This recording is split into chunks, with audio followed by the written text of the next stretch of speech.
देखो rolling friction के कुछ ही क्वेश्चन है कि बट डायरेक्ट पूछ लेता है कि अगर ऐसा हो तो क्या होगा। मान लो कि ये बोल दिया कि स्मूथ सरफेस है, क्या दे रखा स्टार्टिंग में, स्मूथ सरफेस दे रखा आपको, और एक रेगुलर बॉडी, उसको आपने v की नोड की वेलोसिटी दे दी, क्या दे दी, v नोड की वेलोसिटी दे दी। तो इस केस में ये रोल करती हुई जाएगी या फिर सीधा सीधा जाएगी? सीधा सीधा जाएगी। क्यों? रोल क्यों नहीं करेगी? स्मूथ सरफेस है, आपने v नोड की वेलोसिटी दी है तो फ्रिक्शन तो लगेगा ही नहीं इसके ऊपर, तो फ्रिक्शन नहीं लगेगा तो ये क्या जाएगी, सीधा मूव करेगी। अगर मान लो एकदम से इसमें यहाँ पे क्या आ जाए, रफ सरफेस आ जाए, क्या शुरू हो जाए, रफ सरफेस, तो क्या होगा? पहले तो ये क्या था, स्मूथ सरफेस था, आपने v नोड की वेलोसिटी दे दी, अब रफ सरफेस स्टार्ट हो गया तो क्या होगा? वहाँ तक सीधी जाएगी, फिर वहाँ से रफ सरफेस जहाँ से शुरू होगा वहाँ से रोल करनी शुरू होगी। क्या मैं पूछूं क्या ऐसा पॉसिबल है कि मान लो रफ सरफेस है और एक बॉल को v नोड की वेलोसिटी दे दो और उसको ओमेगा 0 ही रहे, ओमेगा नहीं आना चाहिए, तो क्या ऐसा पॉसिबल है? रफ सरफेस है और आपने एक बॉल को, रेगुलर बॉडीज को v नोड की वेलोसिटी देके ऐसे छोड़ फेंक दिया, तो उस केस में क्या ऐसा पॉसिबल है कि उसके ओमेगा जो है वो 0 रहे, वो सीधा सीधा मूव करे? तो ऐसा पॉसिबल नहीं है, उसके पास ओमेगा आएगा ही आएगा, क्योंकि रफ सरफेस है तो फ्रिक्शन लगेगा, फ्रिक्शन लगेगा तो वेलोसिटी कम होगी और वो फ्रिक्शन क्या करेगा, उसकी वजह से टॉर्क आएगा, टॉर्क की वजह से क्या होगा, इसमें ओमेगा घूमना शुरू हो जाएगी, तो वेलोसिटी कम होगी और ओमेगा क्या होगा, बढ़ेगा। और एक टाइम ऐसा होगा कि बॉटम मोस्ट पॉइंट क्या हो जाएगा, रेस्ट में v नोड इक्वल टू क्या हो जाएगा, r ओमेगा, और बॉडी रोल करती रहेगी और फ्रिक्शन लगना क्या हो जाएगा, बंद हो जाएगा। यानी कि क्या होगा, रफ सरफेस शुरू हुआ, तो यहाँ पे अगर वो रेगुलर बॉडी है तो अभी तो v नोड की वेलोसिटी से ही जा रही थी, अभी तो घूम नहीं रही थी। रफ जैसे ही रफ सरफेस शुरू हुआ तो क्या लगना शुरू हो जाएगा, फ्रिक्शन लगना शुरू हो जाएगा। स्टार्टिंग में तो ये लगेगा कि आप अगर बॉडी को फेंकोगे, रेगुलर बॉडी को, तो स्टार्टिंग में तो ये लगेगा कि थोड़ी दूर तक अगर वेलोसिटी बहुत ज़्यादा दे दी आपने तो ये लगेगा कि वो सीधा मूव कर रही है, रोल कर ही नहीं रही। बट उस केस में फ्रिक्शन लगेगा तो एकदम से जो ओमेगा आएगा वो क्या आता है, ना के बराबर आता है। ओमेगा क्या आता है उस केस में, ना के बराबर आता है। तो यानी कि हम ऑब्जर्व नहीं कर पाते कि ये बॉडी घूम भी रही है, पर थोड़ी दूर चलने के बाद वेलोसिटी क्या हो जाएगी, कम, और ओमेगा क्या हो रहा होगा, बढ़ रहा होगा, क्योंकि फ्रिक्शन लग रहा है। यहाँ पे फ्रिक्शन क्या हो जाएगा, लगना शुरू हो जाएगा, यानी कि काइनेटिक फ्रिक्शन लगना शुरू हो जाता है। तो यानी कि वो क्या करेगा, ये काइनेटिक फ्रिक्शन वेलोसिटी को तो कम करेगा और ओमेगा को क्या करेगा, बढ़ाएगा, जिसकी वजह से एक टाइम पे ये इसको बॉटम मोस्ट पॉइंट क्या हो जाएगा, रेस्ट में, और ये क्या करना शुरू हो जाएगी, रोल करना शुरू हो जाएगी।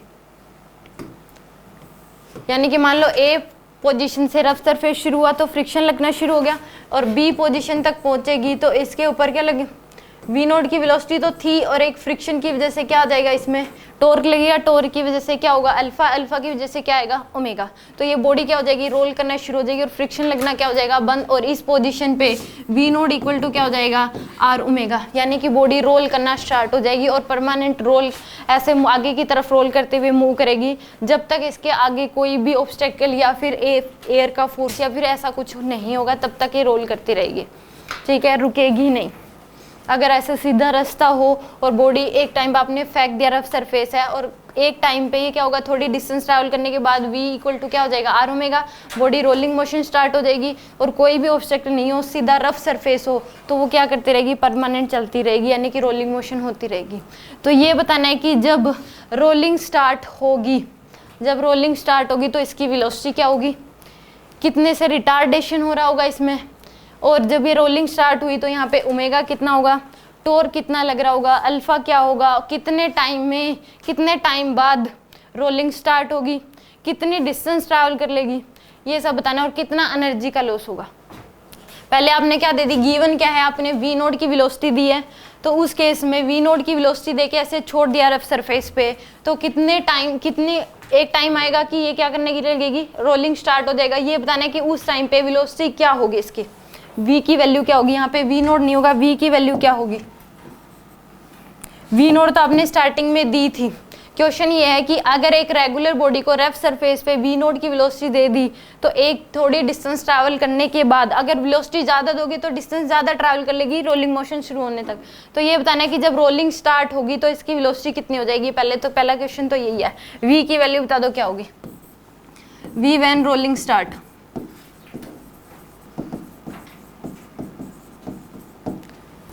v की वैल्यू क्या होगी जब रोलिंग शुरू हो जाएगी। रफनेस से आपको यहाँ पे म्यू दे रखे मान लो, तो इसका रिजल्ट याद रख लो कि v की जो वैल्यू होगी वो कितनी हो जाएगी, v नोट बाय में बीटा प्लस 1। इसका प्रूफ भी हो जाएगा बाय मोमेंटम कंजर्वेशन से। तो अब इसका याद भी कर लो कि अगर एक रफ सरफेस पे एक रेगुलर बॉडी को v नोट की वेलोसिटी देके छोड़ दिया तो जब रोलिंग स्टार्ट होगी तो उसकी वेलोसिटी कितनी हो जाएगी, v नोट बाय में बीटा प्लस 1। बीटा अगर मान लो ये रिंग है तो बीटा क्या हो जाएगा 1, डिस्क है तो बीटा क्या हो जाएगा 1/2, होलर स्फीयर है तो बीटा क्या हो जाएगा 2/5, सॉलिड स्फीयर है तो कितना हो जाएगा 2/7। तो क्वेश्चन ये है कि अगर एक रफ सरफेस पे रेगुलर बॉडी को v नोट की वेलोसिटी देके छोड़ दिया तो एक थोड़ी डिस्टेंस ट्रैवल करने के बाद एक टाइम पे रोलिंग स्टार्ट होगी, उस रोलिंग जब स्टार्ट होगी तो वेलोसिटी कितनी हो जाएगी, v नोट बाय में बीटा प्लस 1।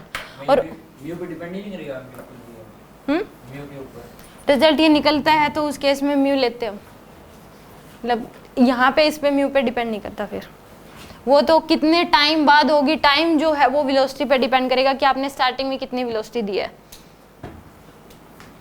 तो फ्रिक्शन उस हिसाब से कम ज़्यादा लगेगा, क्योंकि फ्रिक्शन ये म्यू पे डिपेंड करेगा, क्योंकि फ्रिक्शन भी तो उस हिसाब से फिर कम लगेगा, तो कम लगेगा तो उस केस में रोलिंग होने में टाइम लग जाएगा। बस वेलोसिटी तो इतनी आएगी v note by beta plus 1, time ज़्यादा लग जाएगा। इसमें वेलोसिटी कितनी हो जाएगी, v note by beta plus 1। Omega की वैल्यू अगर निकालनी है, हमें पढ़ा कि ओमेगा क्या होता है v बाय आर, तो वेलोसिटी इतनी हो जाएगी तो ओमेगा किसी को r से डिवाइड कर दो तो कितनी हो जाएगी, v नोट बाय में बीटा प्लस 1 इंटू में क्या आ जाएगा, डिवाइड बाय में क्या आ जाएगा r। ये आ जाएगी आपके पास ओमेगा की वैल्यू, ठीक है। यानी कि ओमेगा कितना होगा इस केस में, v नोट बाय में beta plus 1 divide by r, और वेलोसिटी कितनी हो जाएगी, v नोट बाय में बीटा प्लस 1। अब ये पूछे कि रिटार्डेशन कितना होगा, मास मान लो इसका क्या है m है, इसका लीनियर एक्सेलरेशन कितना होगा, क्योंकि फ्रिक्शन इधर लग रहा है तो वेलोसिटी कम होगी, और इस फ्रिक्शन की वजह से क्या होगा, सेंटर से हटके लग रहा है तो टॉर्क आएगा, टॉर्क की वजह से क्या आएगा अल्फा, अल्फा की वजह से क्या होगा ओमेगा। तो ओमेगा तो बढ़ेगा और वेलोसिटी क्या होगी, डिक्रीज होगी। और एक टाइम पे ओमेगा और वेलोसिटी का जो v equal to r omega क्या हो जाएगा, दोनों बराबर हो जाएंगे, और उस टाइम पे रोलिंग क्या हो जाएगी, स्टार्ट हो जाएगी। तो यहाँ पे कितना एफ इसमें मैक्सिमम फ्रिक्शन कितना लग सकता है, म्यू एम जी का मैक्सिमम फ्रिक्शन कितना लग सकता है इसमें, म्यू एम जी। तो यहाँ से और एक्सेलेरेशन कितना आ जाएगा फिर, mu m g divide by m, तो कितना होगा म्यू जी का। रिटार्डेशन कितने से होगा इसमें, म्यू जी का रिटार्डेशन होगा। अगर एक बॉडी को वी नोड की या फिर वो रफ सरफेस और स्मूथ सरफेस, म्यू जी का ही रिटार्डेशन होता है उसमें, ठीक है। यहाँ पे रफ सरफेस अगर है, हॉरिजॉन्टल रफ सरफेस पे एक बॉडी को फेंक दिया तो उस केस में रिटार्डेशन कितने से होता है, म्यू जी से। तो इसमें वेलोसिटी कितनी होगी, जब रोलिंग स्टार्ट होगी तो वेलोसिटी कितनी हो जाएगी, v naught by beta plus 1। ये रिजल्ट याद रखना है, बाकी के निकल जाएंगे सारे। ओमेगा क्या हो जाएगा, v naught by beta plus 1 into r, और एक्सेलरेशन कितना हो जाएगा, एफ के मैक्सिमम फोर्स इतना ही लग सकता है, mu m g, mu into n, n की वैल्यू क्या होगी एम जी के इक्वल, तो कितना आ जाएगा म्यू जी किसके इक्वल आ जाएगा, यहाँ पे म्यू जी के इक्वल आ जाएगा। रिटार्डेशन इतने से रिटार्ड होगा, यानी कि वेलोसिटी का जो घटने का रेट है वो कितना होगा, म्यू जी के इक्वल।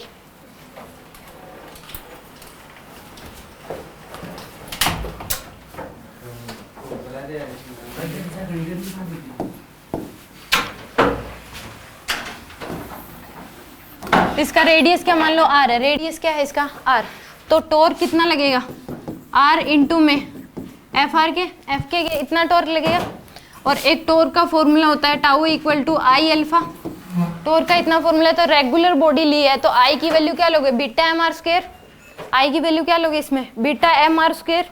तो यहाँ पे टॉर्क की वैल्यू है एफ आर इंटू में आर इक्वल टू आई की value beta m r square into में क्या आ जाएगा अल्फा, इंटू में क्या आएगा आपके पास अल्फा।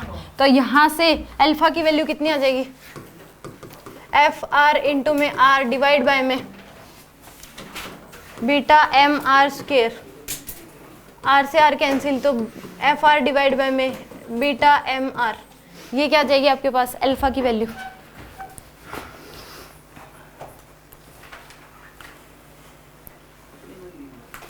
और यहाँ पे एफ आर की वैल्यू क्या पुट कर दो, mu m g, f r की वैल्यू क्या पुट कर दोगे, म्यू एम जी। तो यहाँ से अल्फा जो आएगा वो कितना आ जाएगा, mu m g divide by में बीटा एम आर, तो एम से एम कैंसिल, तो म्यू जी बाय में बीटा आर।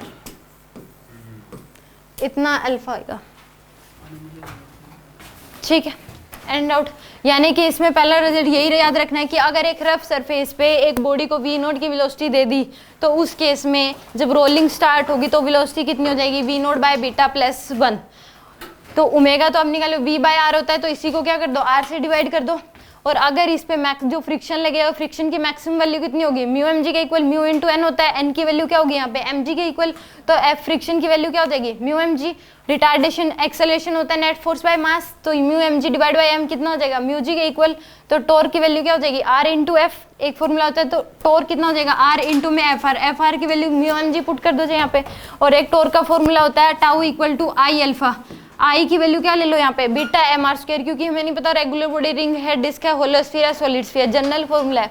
तो beta m r square into में अल्फा और एफ आर इंटू आर, तो यहाँ से अल्फा की वैल्यू क्या हो जाएगी, एफ आर डिवाइड बाय में beta m r, f r की वैल्यू पुट कर दो म्यू एम जी, तो यहाँ से कितना आ जाएगा, म्यू जी बाय में बीटा आर, इतना अल्फा आता है, ठीक है। एनी डाउट यहाँ तक? No ma'am.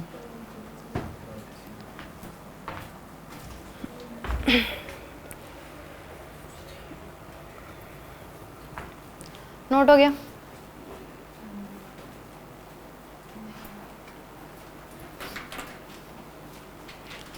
एक क्वेश्चन करके दिखा दो इसमें। मैं एक सेकंड नोट जल्दी नोट कर लो।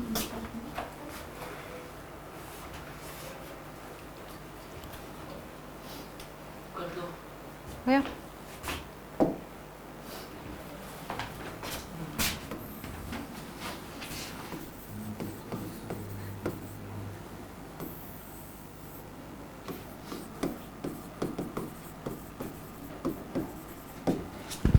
वेलोसिटी दे रखी है आपको 30 मीटर पर सेकेंड, मास है 1 kg, डिस्क है,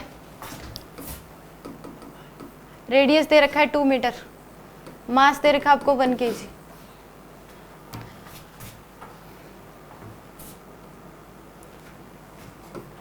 ए बता दो कितना होगा, वी की वैल्यू बता दो, जब रोलिंग स्टार्ट होगी तो वेलोसिटी कितनी होगी, एक्स रिटार्डेशन कितने से होगा, अल्फा बता दो, टॉर्क बता दो, टाइम बता दो, time when rolling start, time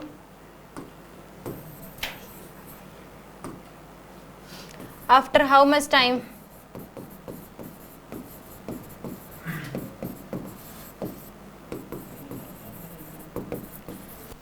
rolling start, 6 आपको बताना है, ओमेगा, 7th डिस्टेंस, एस की वैल्यू बतानी है कि कितनी डिस्टेंस ट्रैवल करने के बाद रोलिंग स्टार्ट होगी, ये सारी बातें बतानी है, बता दो कितनी होगी। म्यू की वैल्यू दे रखी है 0.2,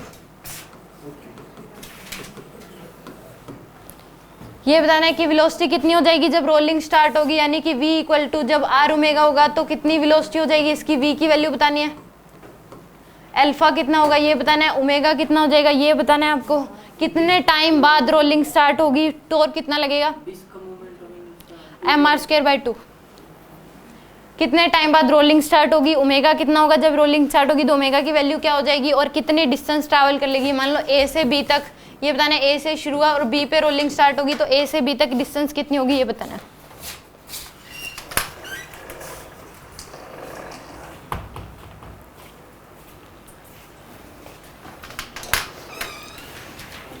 और एनर्जी का लॉस कितना होगा ये भी बताना है। 8th बताना है loss of energy, loss of kinetic energy कितनी होगी, ये 8 के 8 बातें बता दो।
वेलोसिटी का फॉर्मूला बताया था कि वेलोसिटी कितनी हो जाएगी v नोट बाय में बीटा प्लस 1, इतनी वेलोसिटी हो जाएगी जब रोलिंग स्टार्ट होगी। v नोट की वैल्यू कितनी है 30, डिवाइड बाय में बीटा की वैल्यू 1/2 प्लस 1 यानी कि 30 डिवाइड बाय में 3/2 कितनी आ जाएगी आपके पास 20 मीटर पर सेकेंड। इतनी वेलोसिटी हो जाएगी जब रोलिंग स्टार्ट होगी। यहाँ पे जब होगी वेलोसिटी b पे जब होगी तो वेलोसिटी कितनी हो जाएगी 20 मीटर पर सेकेंड। सेकेंड इसने पूछा a की वैल्यू, a कितना होगा म्यू जी के इक्वल, अभी बताया था म्यू इंटू जी। म्यू की वैल्यू कितनी है 0.2 इंटू में जी की वैल्यू 10 यानी कि 2 मीटर पर सेकेंड स्क्वायर। इतने से रिटार्डेशन होगा। म्यू जी की होगी, a पता लग गया आपको। b की वैल्यू कितनी हो जाएगी 20 मीटर पर सेकेंड, a की वैल्यू कितनी हो जाएगी 2 मीटर पर सेकेंड स्क्वायर। ठीक है, अल्फा अभी बताया था कि अल्फा कितना हो जाएगा म्यू जी बाय में beta r, mu g by में बीटा आर। म्यू जी की वैल्यू कितनी है 2 डिवाइड बाय में बीटा की वैल्यू 1/2 इंटू में रेडियस कितना है 2, तो ये भी कितनी हो जाएगी आपके पास 2 रेडियन पर सेकेंड स्क्वायर। अल्फा की वैल्यू भी कितनी आ जाएगी आपके पास 2 रेडियन पर सेकेंड स्क्वायर। ये भी आ गया आपके पास 2 रेडियन पर सेकेंड स्क्वायर। अब टॉर्क निकालना है तो टाउ इक्वल टू क्या होता है आई अल्फा। आई की वैल्यू निकाल लो यहाँ से, आई कितना आ रहा है आई की वैल्यू आ जाएगी आपके पास एम आर स्क्वायर बाय में 2। एम की वैल्यू है 1 इंटू में आर की वैल्यू 2 का स्क्वायर डिवाइड बाय में 2, आई की वैल्यू 2 आ जाएगी आपके पास। तो टॉर्क क्या होता है tau equal to I alpha, I की वैल्यू 2 अल्फा की वैल्यू भी 2, तो ये कितना आ जाएगी 4 न्यूटन मीटर। तो टॉर्क की वैल्यू कितनी आ जाएगी 4 न्यूटन मीटर। ये 4 बातें समझ आ गई, यहाँ तक पूछना है कुछ। अब कितने टाइम बाद रोलिंग स्टार्ट होगी, तो आपको इनिशियल वेलोसिटी पता है, फाइनल वेलोसिटी पता है, रिटार्डेशन कितने से हो रहा है वो पता है। तो फर्स्ट इक्वेशन ऑफ मोशन लगा दो v equal to u plus a t, ये इक्वेशन लगा दो। क्योंकि इनिशियल वेलोसिटी पता है 30, फाइनल वेलोसिटी पता है आपको 20, a पता है तो टाइम निकल जाएगा। इनिशियल वेलोसिटी फाइनल वेलोसिटी कितनी है 20, इनिशियल वेलोसिटी कितनी थी 30 माइनस 10 इंटू में t, तो 20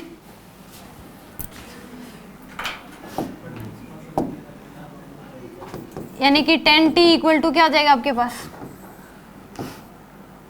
30 माइनस 20, तो 10t इक्वल टू आ जाएगा आपके पास 10 के इक्वल t की वैल्यू कितनी आ जाएगी 1 सेकेंड। 1 सेकेंड के बाद क्या हो जाएगा रोलिंग स्टार्ट हो जाएगी। a की वैल्यू तो 2 है,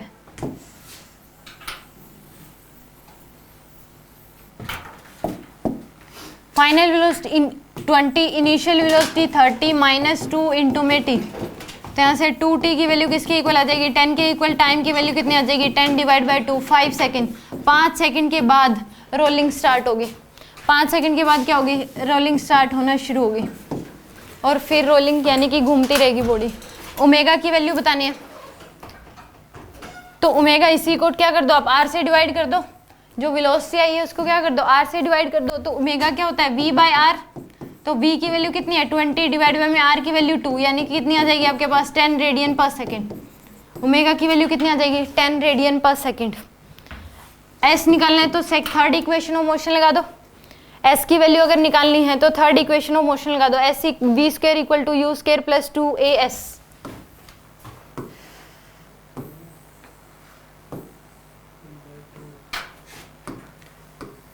v square equal to u square, beta जो कोफिशिएंट होता है कल भी बताया था, जो मूवमेंट ऑफ इनर्शिया के आगे जो कोफिशिएंट होता है। फाइनल वेलोसिटी कितनी है 20 का स्क्वायर, इनिशियल वेलोसिटी थी 30 का स्क्वायर माइनस 2 इंटू में माइनस साइन क्यों है क्योंकि वेलोसिटी इधर है एक्सेलरेशन इधर आएगा तो इसलिए माइनस साइन 2 इंटू में 2 इंटू एस, तो 400 इक्वल टू 900 माइनस 4s, तो 4s की वैल्यू किसके इक्वल आ जाएगी 900 माइनस में 400, 4s इक्वल टू 500 और s की वैल्यू कितनी आ जाएगी 500 डिवाइड बाय में 4 125। ये कितनी आ जाएगी आपके पास, इतनी डिस्टेंस ट्रैवल करने के बाद जो है रोलिंग स्टार्ट होगी। s की वैल्यू कितनी आ जाएगी 125 मीटर, v ओमेगा की वैल्यू आ जाएगी 10 रेडियन पर सेकेंड। अब लॉस ऑफ काइनेटिक, जब इनिशियली आपने वेलोसिटी दी तो बॉडी बस सीधा चल ही रही थी, तो यानी कि ट्रांसलेशन काइनेटिक एनर्जी थी। तो ट्रांसलेशन काइनेटिक एनर्जी इनिशियल अगर निकालोगे तो ओनली क्या थी, ट्रांसलेशन काइनेटिक एनर्जी, यानी कि हाफ mv²। तो हाफ मास कितना है 1 इंटू में वी नोट, इनिशियल वेलोसिटी कितनी थी 30 का स्क्वायर, तो कितनी आ जाएगी 450 जूल। इनिशियल जो एनर्जी है वो कितनी आ जाएगी आपके पास 450 जूल। और फाइनली जो थी बॉडी रोल करना स्टार्ट होगी तो काइनेटिक प्लस रोटेशन दोनों होंगी। जब यहाँ पे बी पोजीशन पे थी तो कितनी इसके पास दोनों है, काइनेटिक भी और रोटेशन भी। तो फाइनल काइनेटिक एनर्जी जो होगी वो कितनी आ जाएगी आपके पास हाफ mv², यानी कि मास की वैल्यू 1 है, 1 इंटू में 20 का स्क्वायर प्लस हाफ आई की वैल्यू कितनी है 2 ओमेगा का स्क्वायर, यानी कि ओमेगा की वैल्यू आपके पास 10, half I omega square. Final जो होगी रोटेशनल प्लस ट्रांसलेशन, रोटेशन होगी हाफ mv² और ट्रांसलेशन होगी हाफ mv² और रोटेशन क्या हो जाएगी half I omega square.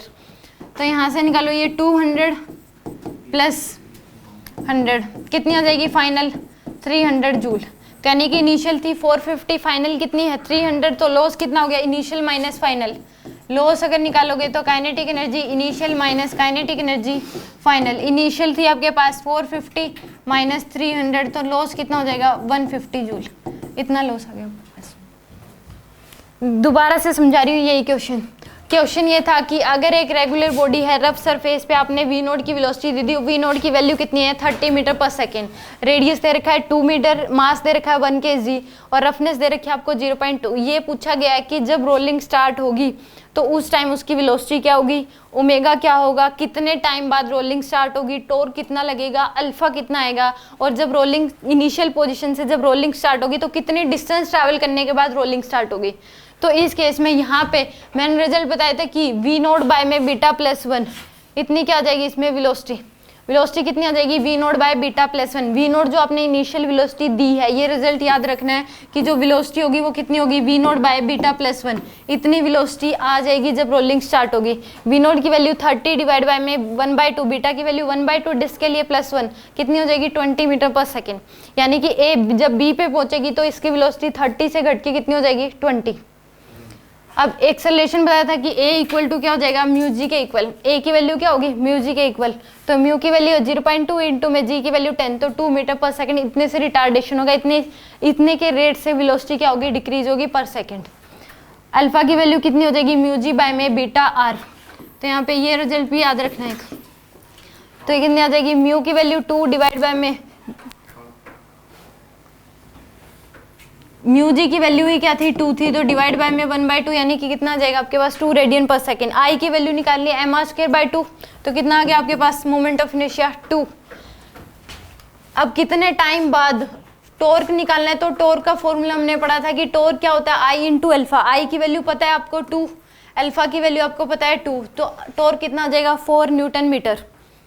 v equal to कितने टाइम बाद रोलिंग स्टार्ट होगी, तो किस में लगा दो फर्स्ट इक्वेशन ऑफ मोशन लगा दो, इनिशियल वेलोसिटी पता है, फाइनल वेलोसिटी पता है, एक्सेलरेशन आपको पता है, तो v equal to u plus 80, तो 20 इक्वल टू क्या आ जाएगा 30 माइनस 2 इंटू टी, तो टाइम की वैल्यू कितनी आ जाएगी 5 सेकेंड, यानी कि 5 सेकेंड के बाद क्या हो जाएगा रोलिंग स्टार्ट होगी। अब इस केस में ओमेगा निकाल लो, v बाय आर, v आपने निकाल लिया था 20 डिवाइड बाय में क्या कर दो r, तो क्या आ जाएगा आपके पास ओमेगा की वैल्यू। अब इसने पूछा कि कितनी डिस्टेंस ट्रैवल करेगी, तो इस केस में क्या लगा दो आप थर्ड इक्वेशन ऑफ मोशन लगा दो, तो v² equal to u² plus 2a। Final velocity पता है 20, इनिशियल वेलोसिटी पता है 30 इंटू में 2 एक्सेलरेशन पता है s निकल जाएगा, तो s की वैल्यू कितनी आ गई 125। अब लॉस पूछा है, तो लॉस में पहले तो ये क्या कर रही थी बस सीधा ट्रांसलेशन ही थी इसके पास, तो ट्रांसलेशन काइनेटिक एनर्जी होती है हाफ mv², हाफ मास की वैल्यू 1, वी नोट की वैल्यू कितनी है जो इनिशियल दे रखी थी आपको 30, तो इनिशियल काइनेटिक एनर्जी आ गई आपके पास 450 जूल। अब बाद में थोड़ी डिस्टेंस ट्रैवल करने के बाद रोलिंग स्टार्ट हो गया, यानी कि चल भी रही है और घूम भी रही है, तो उस केस में काइनेटिक एनर्जी क्या हो जाएगी रोटेशनल प्लस ट्रांसलेशन, तो रोटेशन होगी half I omega square, rotation kinetic energy का फॉर्मूला होता है हाफ आई ओमेगा स्क्वायर, बताया गया था ये। तो यहाँ पे और ट्रांसलेशन क्या होता है हाफ mv², तो दोनों को ऐड कर दो, इनिशियल पता है फाइनल आपको पता है, तो लॉस निकाल लो इनिशियल माइनस फाइनल, 450 माइनस 300, तो लॉस कितना आ जाएगा आपके पास 150 जूल। आगे ये समझ क्वेश्चन, किसी को कुछ पूछना है इसमें? लग तो नहीं रहा।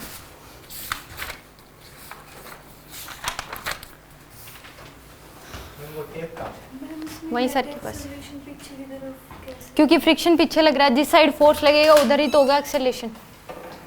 फ्रिक्शन फोर्स किधर लग रहा है? पीछे नहीं लगेगा, इधर, क्योंकि वेलोसिटी है। रोलिंग स्टार्ट कराने के लिए फ्रिक्शन लगेगा ताकि ओमेगा हो जाए और वेलोसिटी कम हो और ओमेगा बढ़े, और एक टाइम पे दोनों क्या हो जाएंगे, बॉटम मोस्ट पॉइंट क्या हो जाएगा, रेस्ट में, और v इक्वल टू क्या होगा, आर ओमेगा के। आगे समझ। अब नेक्स्ट केस ये है, अब आपने क्या करा कि रफ सरफेस पे एक बॉडी को ओमेगा दे के छोड़ दिया, घुमा के छोड़ दिया। आप घुमा के छोड़ोगे तो वो आगे की तरफ जरूर मूव करती है। तो उस केस में ये नहीं है कि भाई आपने, अगर रफ स्मूथ सरफेस होगा तो वहीं की वहीं रुक सकती है, बट अगर रफ सरफेस होगा फिर आपने घुमा के छोड़ी है तो उस केस में क्या होगा, वो आगे की तरफ जरूर जाती है। आपने तो क्या दिया था, ओमेगा, फिर भी आगे की तरफ क्यों जाती है ये बताना है।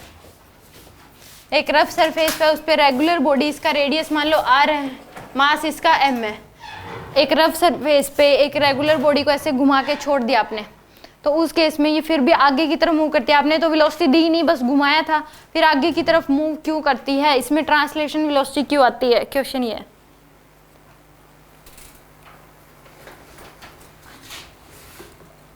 मान लो इसको आप छोड़ोगे ऐसे घुमा के, तो उस केस में ये क्या करेगी, आगे की तरफ मूव करेगी। रेगुलर बॉडी ले लो अगर गेंद वगैरह तो उसमें, तो ये बताओ कि वेलोसिटी क्यों आती है इसमें।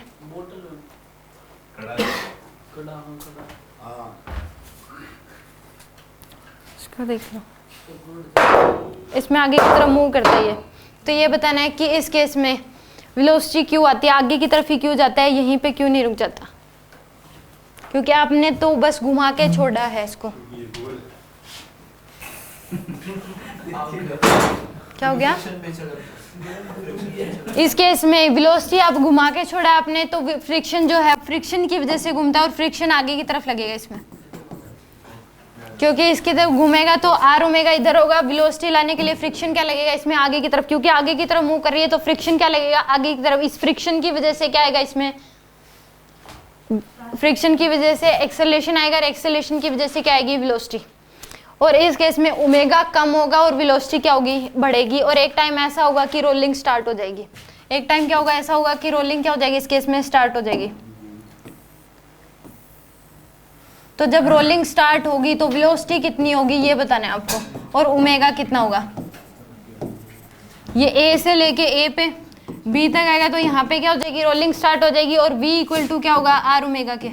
v क्या हो जाएगा, आर ओमेगा के इक्वल हो जाएगा। जब ये बताना है कि जब रोलिंग स्टार्ट होगी तो वेलोसिटी कितनी होगी इसके पास।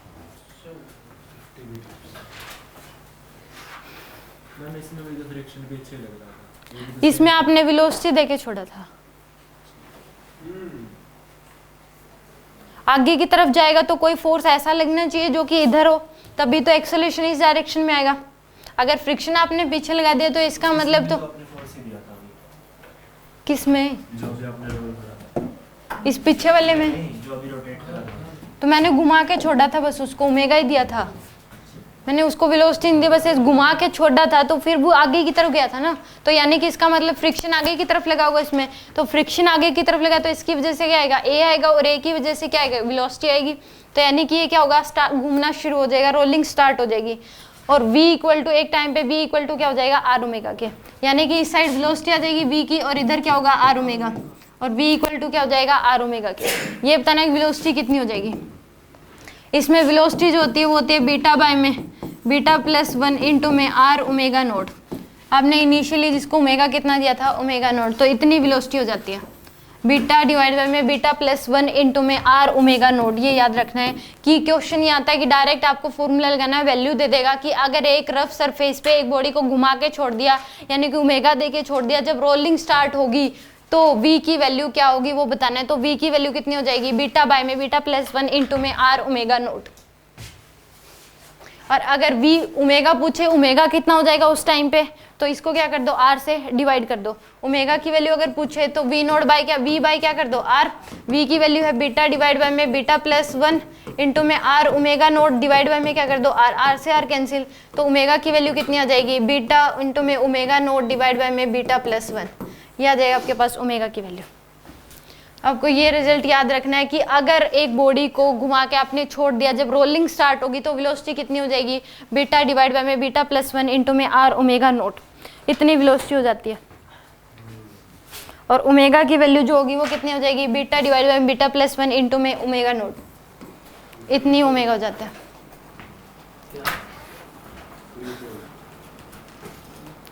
आगे इतना समझ, यहाँ तक कुछ पूछना है? RW वो क्या है?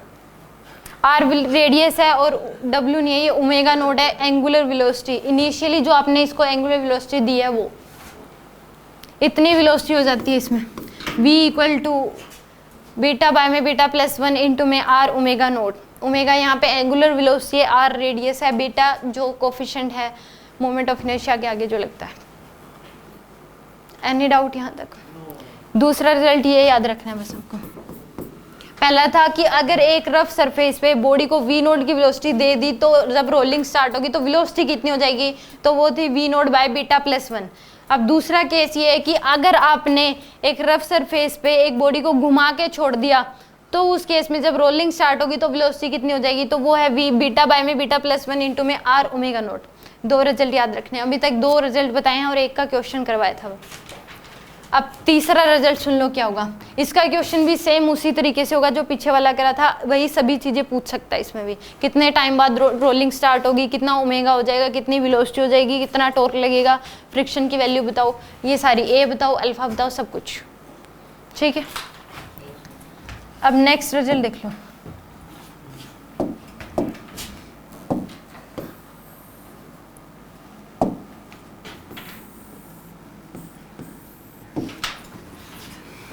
एक रेगुलर बॉडी है, मान लो इसका रेडियस दे रखा आपको r। इस केस में ये पूछ लेता है कि सेंटर से कितनी हाइट ऊपर फोर्स लगाएं कि रोलिंग स्टार्ट हो जाए विदाउट फ्रिक्शन। कि एक रेगुलर बॉडी है, कोई भी रेगुलर बॉडी है, डिस्क ले लो, रिंग ले लो, रेगुलर बॉडी लिया, रिंग भी हो सकती है, डिस्क भी हो सकती है, होलो स्फीयर भी हो सकती है, सॉलिड स्फीयर भी। ये पूछ लिया कि सेंटर से कितना हाइट ऊपर फोर्स लगाएं कि ये क्या करने लग जाए, रोलिंग स्टार्ट हो जाए, यानी कि रोलिंग मोशन हो। कितना ही लगा लो ये तो होगा रोल। एक पर्टिकुलर हाइट पे लगाओगे तो ही रोलिंग मोशन होगी, तो ही v equal to r omega होगा, मैं करके दिखा दूं। तो ही v equal to r omega होगा। स्मूथ हो चाहे रफ हो, दोनों ही केस में एप्लीकेबल है। फ्रिक्शन तो लगेगा ही नहीं। अगर एक पर्टिकुलर हाइट होती है, सेंटर से अगर इतनी हाइट पे लगाओगे तो रोलिंग स्टार्ट होगी, यानी कि बॉटम मोस्ट पॉइंट रेस्ट में रहेगा, v इक्वल टू क्या होगा, r ओमेगा, और उस h की वैल्यू है बीटा इंटू r। इतनी हाइट पे अगर आपने लगाया सेंटर से कितना हाइट ऊपर, बीटा इंटू r, तो फ्रिक्शन लगता ही नहीं है, नो फ्रिक्शन और रोलिंग मोशन होगी। अगर h की वैल्यू क्या हो, बीटा r के इक्वल, तो नो फ्रिक्शन, कोई फ्रिक्शन नहीं लगता और फिर भी रोलिंग होगी, और फिर भी क्या होगी, रोलिंग मोशन होगी। क्यों होगी, क्योंकि यहाँ पे सेंटर से हटके फोर्स लग रहा है, तो इसकी वजह से टॉर्क आएगा और इसकी वजह से भी क्या आ जाएगा, लीनियर एक्सेलरेशन। और दोनों कुछ इस वे में आएंगे, कुछ इस, उनका जो रेशियो होगा वो कुछ इस तरीके से होगा कि v इक्वल टू क्या होगा, हमेशा r ओमेगा के इक्वल। और ये क्या करेगी, बॉडी रोल करना स्टार्ट होगी। पिछले वाले में तो हम सेंटर पे फोर्स लगा रहे थे, फिर वो फ्रिक्शन लग रहा था। इसमें चाहे रफ सरफेस ले लो आप, चाहे स्मूथ सरफेस ले लो, फ्रिक्शन लगेगा ही नहीं। चाहे रफ सरफेस हो, चाहे इसमें क्या हो, स्मूथ सरफेस हो, अगर आपने सेंटर से बीटा आर ऐसा इतनी हाइट पे लगाया है फोर्स, तो उस केस में कोई फ्रिक्शन नहीं लगता और बॉडी रोल करते हुए आगे की तरफ जाती है। जो बॉटम मोस्ट पॉइंट है वो क्या रहता है, रेस्ट में, यानी कि v और ओमेगा इसमें कुछ इस तरीके से आते हैं कि v और r ओमेगा क्या होता है, हमेशा इक्वल। ठीक है। अब इसमें होता है कि अगर सेंटर से मतलब h हाइट, h की जो वैल्यू है वो ग्रेटर देन अगर बीटा आर हुई, h की वैल्यू क्या हुई, ग्रेटर देन बीटा आर, तो उस केस में ओमेगा कुछ ज़्यादा ही आ जाएगा। तो ओमेगा अगर ज़्यादा होगा तो उस केस में बॉडी घूमेगी ज़्यादा और चलेगी कम, तो उस केस में बैकवर्ड स्लिपिंग होगी। क्या होगी, बैकवर्ड स्लिपिंग।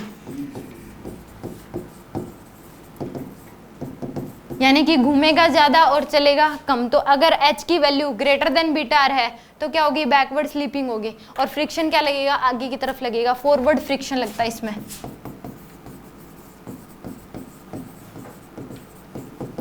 क्या लग जाएगा इस केस में, अगर h की वैल्यू क्या है ग्रेटर देन बीटा आर तो क्या होगी, बॉडी घूमेगी ज़्यादा, यानी कि ओमेगा ज़्यादा आएगा, टॉर्क ज़्यादा लगेगा। क्योंकि आज h की वैल्यू क्या कर दी आपने, बढ़ा दी, तो टॉर्क क्या आएगा, ज़्यादा आएगा। टॉर्क ज़्यादा आएगा तो अल्फा ज़्यादा होगा, अल्फा ज़्यादा तो ओमेगा ज़्यादा, यानी कि ओमेगा घूमेगी ज़्यादा और चलेगी कम। तो यानी कि फिर क्या होगा, बैकवर्ड स्लीपिंग, आर ओमेगा की वैल्यू क्या हो जाएगी, ज़्यादा हो जाएगी v से। तो यानी कि बैकवर्ड स्लीपिंग होगी और फॉरवर्ड फ्रिक्शन लगेगा, ताकि वो क्या हो, फ्रिक्शन फिर उसके इसमें लगेगा, ताकि रोलिंग मोशन रहती रहे, यानी कि बॉटम मोस्ट पॉइंट रेस्ट में रहे। अगर h की वैल्यू आपने लेस देन बीटा आर कर दी, h की वैल्यू क्या कर दी, लेस देन बीटा आर, तो उस केस में क्या होगा, फॉरवर्ड स्लीपिंग होगी। क्या होगी, फॉरवर्ड स्लीपिंग और बैकवर्ड फ्रिक्शन।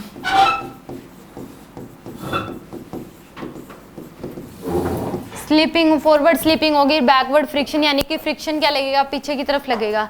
अगर आपने सेंटर से h हाइट यानी कि बीटा आर हाइट पे लगाया तो कोई फ्रिक्शन नहीं लगता।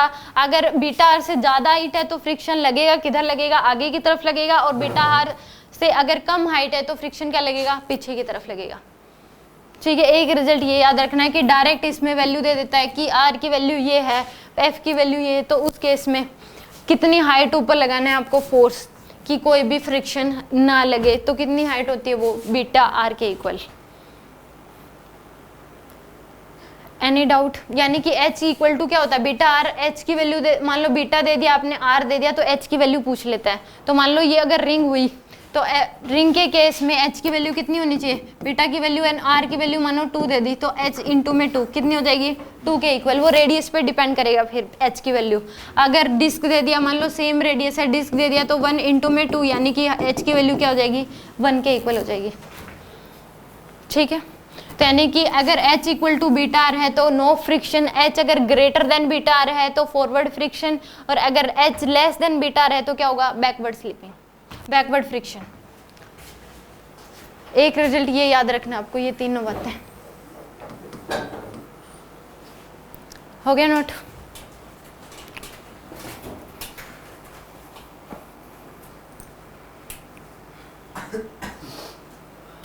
यहाँ तक कोई डाउट, हो गया नोट।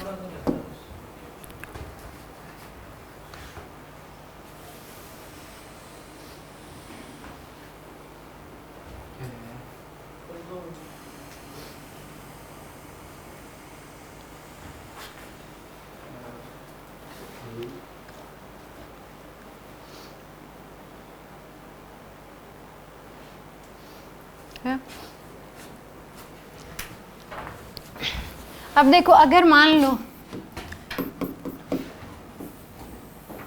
एक बॉडी रोलिंग कर रही है, यानी कि रोलिंग मोशन हो रही है, ये गिवन है आपको, यानी कि वेलोसिटी भी है और ओमेगा भी दे रखा है, और v इक्वल टू क्या है, आर ओमेगा के, v इक्वल टू क्या है, आर ओमेगा के। एक रेगुलर बॉडी दे रखी है, ये बोल रखा है कि रोलिंग मोशन हो रही है, there is a rolling motion, यानी कि रोलिंग मोशन हो रही है, तो v इक्वल टू क्या होगा, आर ओमेगा के।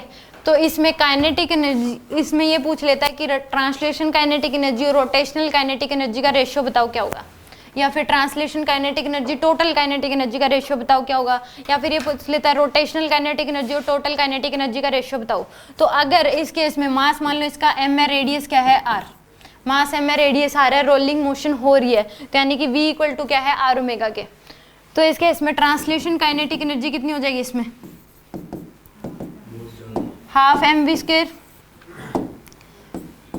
ट्रांसलेशन काइनेटिक एनर्जी जो होगी वो कितनी हो जाएगी, हाफ mv स्क्वायर। ये तो ट्रांसलेशन काइनेटिक एनर्जी होगी। और अगर रेगुलर बॉडी है तो रोटेशनल काइनेटिक एनर्जी कितनी होती है, हाफ आई ओमेगा स्क्वायर, ये फॉर्मूला होता है रोटेशनल काइनेटिक एनर्जी का। तो आई की वैल्यू क्या पुट कर दोगे यहाँ पे, बीटा एम आर स्क्वायर, और ओमेगा को v बाय आर लिख सकते हैं, ओमेगा को क्या लिख सकते हो आप, v बाय आर। तो यहाँ पे ओमेगा की वैल्यू पुट कर दो v बाय आर का होल स्क्वायर, तो ये कितनी आ जाएगी, हाफ इंटू में beta m r square into में v square divide by r square, r square से आर स्क्वायर कैंसिल, तो half beta m v square, तो इसको आप लिख सकते हो हाफ mv² इंटू में बीटा। तो जो रोटेशनल काइनेटिक एनर्जी होती है वो बीटा टाइम्स ज़्यादा होती है ट्रांसलेशन काइनेटिक एनर्जी के। Translation kinetic energy half mv², rotational kinetic energy क्या है हाफ mv² इंटू में बीटा। तो बीटा टाइम्स क्या है ज़्यादा होती है। तो यहाँ पे आप लिख सकते हो इन दोनों का जो रेशियो होगा translation kinetic energy ratio rotational kinetic energy ratio क्या हो जाएगा 1 बीटा।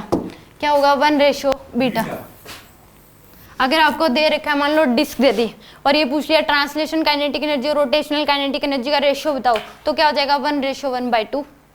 अगर ये दे दिया होलो स्फीयर है, ट्रांसलेशन काइनेटिक एनर्जी और रोटेशनल काइनेटिक एनर्जी का रेशियो बताओ, तो कितना हो जाएगा 1:2/5।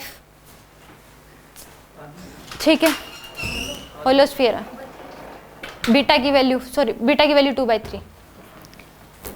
और इसमें ऐसा भी लिख सकते हो कि रोटेशनल काइनेटिक एनर्जी जो होती है वो कितनी होती है beta times of translation kinetic energy.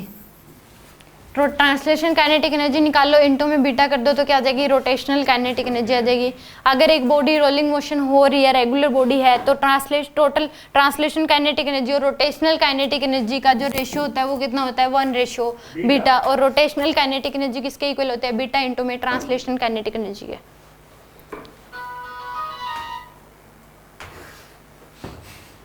Silent कर लिया करो इसको। आगे समझ, एक ये रिजल्ट याद रखना, इसके ऊपर बहुत सारे क्वेश्चन है, प्रीवियस ईयर में भी आ रखे हैं। बुक कोई भी बुक्स हटाओगे तो उसमें बहुत सारे क्वेश्चन दे रखे हैं इनके। रेशियो बहुत ज़्यादा पूछ रखा है कि रेशियो बताओ टोटल का, ट्रांसलेशन का या ट्रांसलेशन रोटेशन का। तो यहाँ से आ जाएगा आपके पास। अगर ये पूछ लिया कि टोटल काइनेटिक एनर्जी क्या हो जाएगी, इन दोनों को ऐड कर दो, रोटेशनल प्लस ट्रांसलेशन। इसमें अगर टोटल काइनेटिक एनर्जी निकालनी है, टोटल काइनेटिक एनर्जी, तो वो कितनी आ जाएगी half mv² plus half mv² into में बीटा। तो इसमें हाफ mv² कॉमन ले लो, हाफ mv² इंटू में 1 प्लस बीटा, ये आ जाएगी आपके पास टोटल काइनेटिक एनर्जी।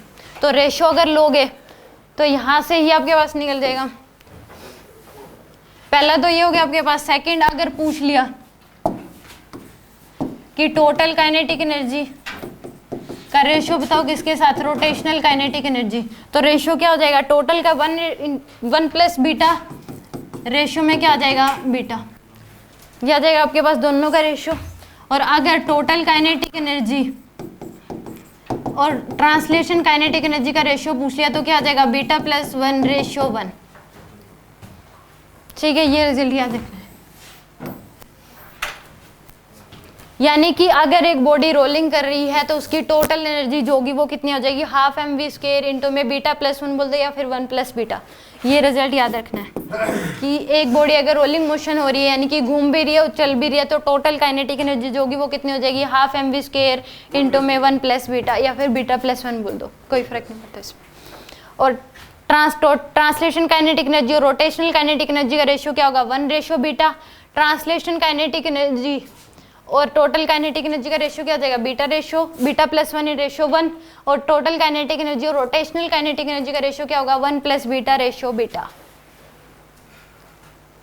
ठीक है, एक ये आपको याद रखना है, इनके ऊपर क्वेश्चंस आते हैं डायरेक्ट। रेशियो पूछ लेता, आप बुक उठा के देखोगे या फिर जो आपको डीटीएस मिल रहे हैं उसमें भी क्वेश्चंस देखोगे तो बहुत सारे क्वेश्चंस हैं इनके।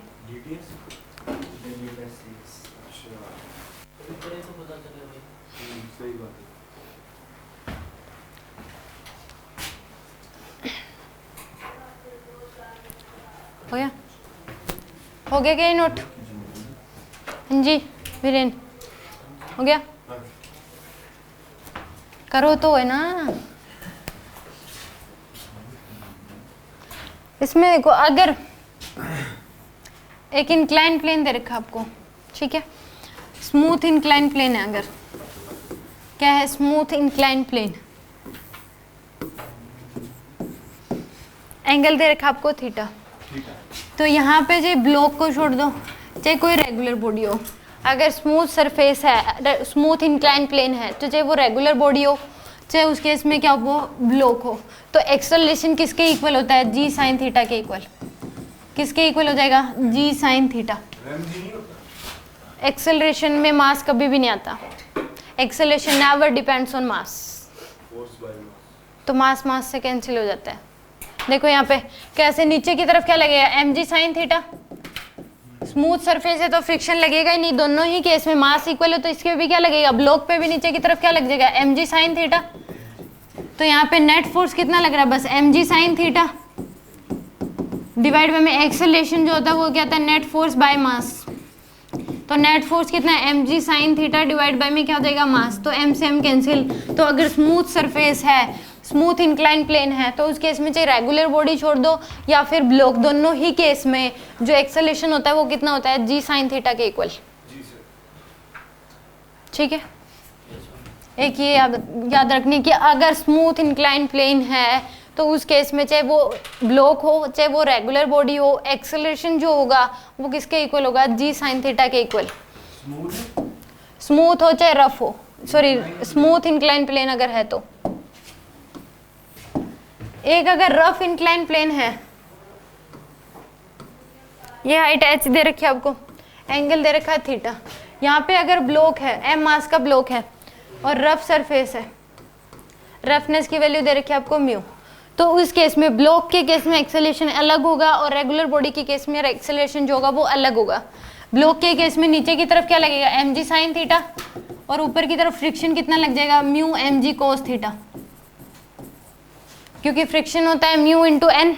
म्यू की वैल्यू आपको म्यू दे रखी है, एन की वैल्यू इस केस में m g sine theta, m g cos theta के इक्वल होगा। इधर लगेगा एम जी कोस थीटा, इधर लगता है नॉर्मल रिएक्शन।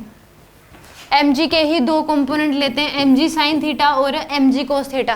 तो एन की वैल्यू किसके इक्वल आ जाती है, एम जी कोस थीटा के। तो फ्रिक्शन कितना आता है, म्यू इंटू एन, तो म्यू इंटू में एम जी कोस थीटा। तो नेट फोर्स कितना आ जाएगा इसके में, नीचे की तरफ एम जी साइन थीटा, ऊपर लग रहा है mu m g cos theta, यानी कि m g sine theta minus में क्या कर दोगे, mu m g cos theta. याद जाएगा आपके पास नेट फोर्स। एक्सेलरेशन अगर निकालना है तो वो कितना आ जाएगा, m g sine theta minus mu m g cos theta divide by में एम, एम से एम कैंसिल, दो एम कैसे कैंसिल किया? कॉमन ले लो, कॉमन लेके कर सकते हैं।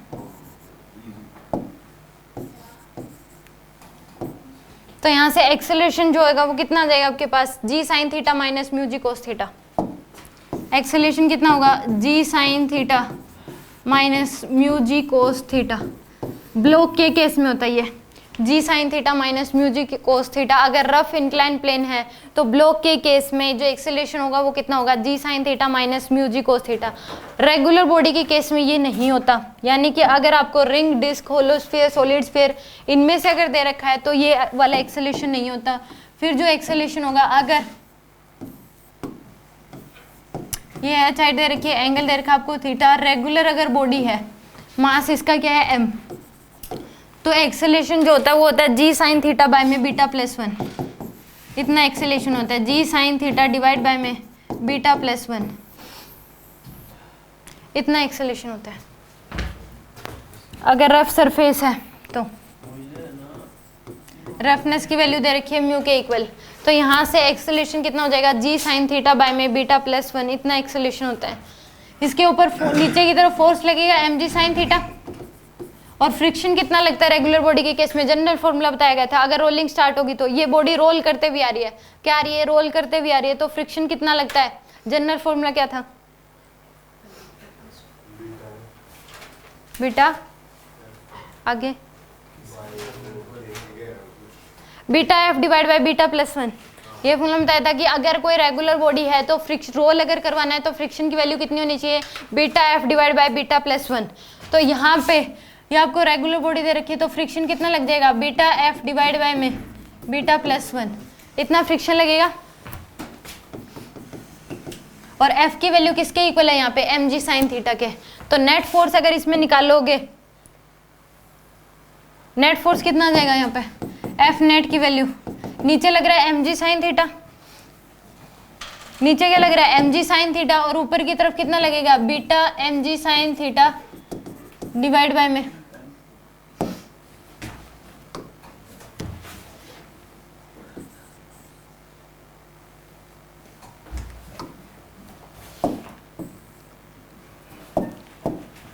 mg sin थीटा बाय में बीटा प्लस 1।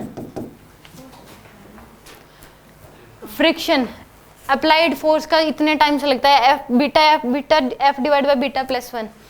अप्लाइड फोर्स यहाँ पे ये है mg sin थीटा, ठीक है। तो नेट फोर्स कितना आ जाएगा, mg sin थीटा में से माइनस कर दो आप बीटा इंटू में mg sin थीटा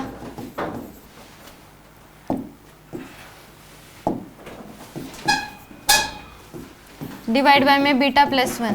ये आ गया आपके पास नेट फोर्स। इसमें क्या कर दो, m से डिवाइड कर दो इससे, तो आपके पास आंसर आ जाएगा g sin थीटा बाय में बीटा प्लस 1, ठीक है। इसी को क्या कर दो, डिवाइड बाय m कर दो, आंसर आ जाएगा g sin theta bye beta plus 1।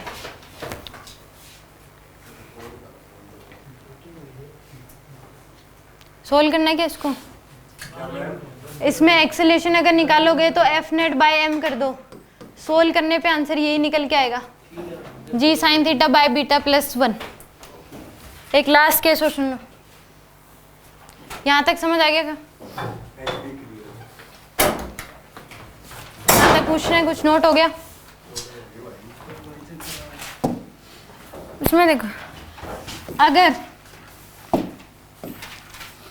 एक इंक्लाइन प्लेन दे रखा आपको, h हाइट है, ये हाइट कितनी दे रखी है, h एंगल कितना है, थीटा। यहाँ पे अगर ब्लॉक है या चाहे रेगुलर बॉडी है और स्मूथ सरफेस है, क्या दे रखा आपको, स्मूथ सरफेस। तो यहाँ पे जब बॉटम मोस्ट पॉइंट पे होगी तो वेलोसिटी कितनी हो जाती है, √2gh। कितनी हो जाएगी वेलोसिटी, √2gh, इतनी वेलोसिटी होती है। बट अगर रफ सरफेस है, एंगल आपको थीटा दे रखा है और ये हाइट h है और रेगुलर बॉडी है और कितना रफ सरफेस है, तो जो वेलोसिटी होती है वो होती है √2gh डिवाइड बाय में बीटा प्लस 1, इतनी वेलोसिटी होती है। बॉटम मोस्ट पॉइंट पे जब पहुंचेगी तो वेलोसिटी कितनी हो जाएगी, √2gh divide by beta plus 1। अगर स्मूथ सरफेस है तो कितनी होगी, √2gh। अगर रफ सरफेस है और रेगुलर बॉडी है तो वेलोसिटी कितनी हो जाएगी, √2gh बाय में beta plus 1। By third equation इसको प्रूव भी कर सकते हो आप, v square equal to u square plus 2as। Initial velocity तो क्या है, 0, इसकी इनिशियल वेलोसिटी इसकी क्या है, 0। तो फाइनल वेलोसिटी v स्क्वायर आपको निकालनी है, 2g की वैल्यू, a की वैल्यू क्या हो जाएगी, मैंने बताया था g sin theta bye beta plus 1। तो यहाँ पे पुट कर दो g sin theta divide by में बीटा प्लस 1 इंटू में s की वैल्यू जो पुट करोगे, ये तो वर्टिकल हाइट है, ये एंगल थीटा है, तो यहाँ पे l की जो वैल्यू है ये वाली निकालनी है। तो h हमें पता है कि अगर ये l है तो ये कितनी हो जाती है, l sin थीटा, और ये कितनी हो जाती है, l cos थीटा। तो l sin थीटा की वैल्यू किसके इक्वल है, h के इक्वल। तो यहाँ पे l sin theta equal to क्या आ जाएगा, h के इक्वल। तो यहाँ से l की वैल्यू क्या हो जाएगी, h डिवाइड बाय में sin थीटा।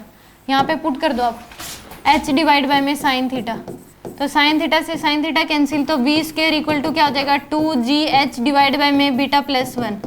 तो v की वैल्यू हो जाएगी √2gh डिवाइड बाय में बीटा प्लस 1। इसमें अगर करोगे तो g की वैल्यू g sin थीटा के इक्वल होगी। इसमें अगर थर्ड इक्वेशन लगाओगे v square equal to u square plus 2as, तो final velocity, initial velocity 0 plus 2 into में g की वैल्यू क्या हो जाएगी, g sin a की value g sin theta into में s की वैल्यू तो वही होगी h divide by sin theta.